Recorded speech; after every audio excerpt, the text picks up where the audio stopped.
تو صالحین کے جو اللہ سے ڈرتا ہے اس سے ہر چیز ڈرتی ہے. ہمارے سلسلے کوئی بزرگ تھے، اس کو کسی نے کہا میں سے لوگ بڑے ڈرتے ہیں.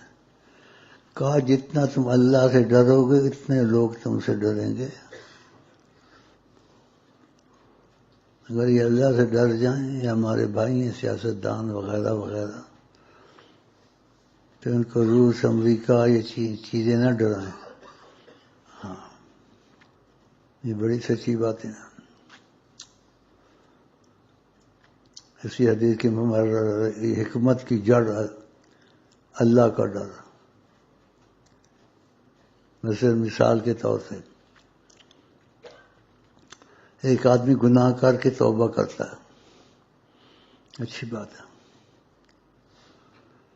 ایک گناہ سے پہلے ڈر کے توبہ کرتا ہے، ایڈوانس، اللہ کوئی گناہ نہ ہو جائے.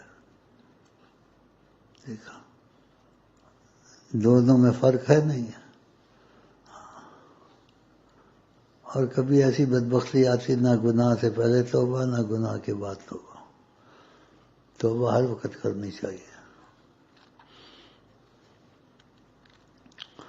آقا جی سے جیسا پرہیزگار اور بے عیب ذات خدا کے بعد کوئی نہیں. تو آقا جی نے کیا فرمایا؟ قسم کھا کے کہا، جس کا مفہوم یہ آقا جی نے قسم کھائی، کہا خدا کی قسم میں اللہ کا رسول ہوں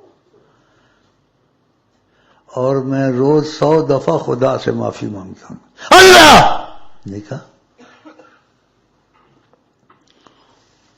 اللہ کا رسول ہوں اور بخشوائیں گے بالکل.